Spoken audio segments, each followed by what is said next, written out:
আসসালামু আলাইকুম সবাইকে ইসমত জাহান রেসিপিতে স্বাগত।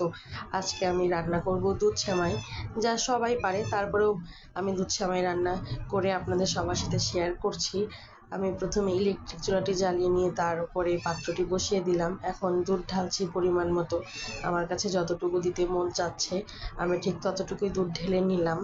এবার দুধটি ভালো মতো জাল করে নেব, সেজন্য আমি একটু সামান্য পরিমাণ লবণ দিলাম, তেজপাতা দিলাম, সব কিছু দিয়ে এখন আমি মশলা দিলাম। দেওয়ার পরে এখন আমি নাড়াচাড়া করে নেব। দুধটি বলক ওঠা না পর্যন্ত সুন্দর মতো নাড়াচাড়া করে নেব। এই বাঁশের এই কাঠিটি দিয়ে নাড়াচাড়া করতে আমার খুব ভালো লাগে, এটি দিয়ে কমফোর্ট ফিল করি। এই যে ভালো মতো বলক না আসা পর্যন্ত নাড়াচাড়া করে নেব। বলক এসেছে, এখন আমি পরিমাণ মতো চিনি দিচ্ছি। চিনিটা আপনাদের পরিমাণ মতো দিবেন, যে যতটুকু মিষ্টি খায় আর কি। আমি একটু বেশি মিষ্টি খাই, আমি বলতে আমার পরিবারের সদস্যরা, সেজন্য একটু বেশি মিষ্টি দিলাম। দিয়ে আবার নাড়াচাড়া করে মিক্সড করে নিচ্ছি। আপনারা দেখতেই পাচ্ছেন কি সুন্দর করে বলক উঠেছে। আমি খুব সুন্দর করে মিক্সড করে নিচ্ছি। আমার কাছে মনে হলো মিষ্টি একটু কম হয়েছে, সেজন্য আরও 2 চামচ চিনি দিয়ে ভালো মতো মিক্সড করে নিচ্ছি। বলক না আসা পর্যন্ত ভালো মতো আবার একটু নেড়ে চেড়ে নিলাম। এখন আমি পরিমাণ মতো সেমাই দিচ্ছি। এটি হচ্ছে লাল লম্বা সেমাই, যেটি আমি ভেঙে সুন্দর করে গুঁড়ো করে ভেজে নিয়েছি। ভেজে নিলে আমার কাছে মনে হয় যে সেমাইটি গলে যায় না, সেজন্য ভেজে নিয়েছি।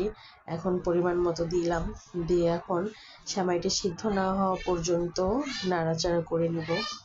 আমার কাছে মনে হলো একটু কম হয়েছে, সেজন্য আবার আরেকটু দিচ্ছিলাম। এখন দেওয়া শেষ, আবার এই কাঠিটি দিয়ে, বাঁশের কাঠি মূলত এটি দিয়ে এখন নাড়াচাড়া করে নিচ্ছি।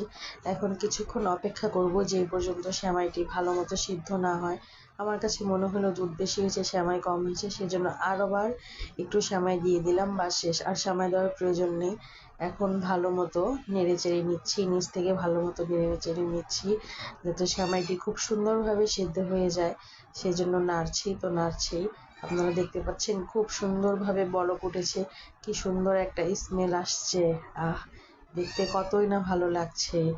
খুব সুন্দর করে নেড়ে নিলাম।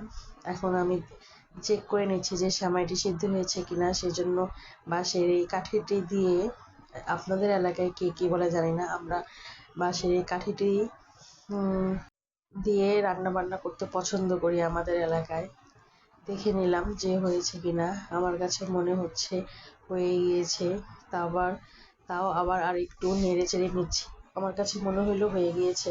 এখন আমি এটি পরিবেশন করব, সেজন্য একটু অপেক্ষা করছি। এই যে এখন এই স্টিলের গামলাটিতে ঢেলে নেব, আস্তে আস্তে করে ঢেলে নিচ্ছি। এটার মধ্যে ঢেলে ঠান্ডা হওয়া পর্যন্ত অপেক্ষা করব।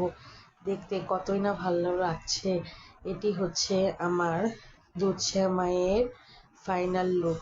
সবাই বেশি বেশি আমার চ্যানেলটিকে সাবস্ক্রাইব করবেন। আল্লাহ হাফেজ।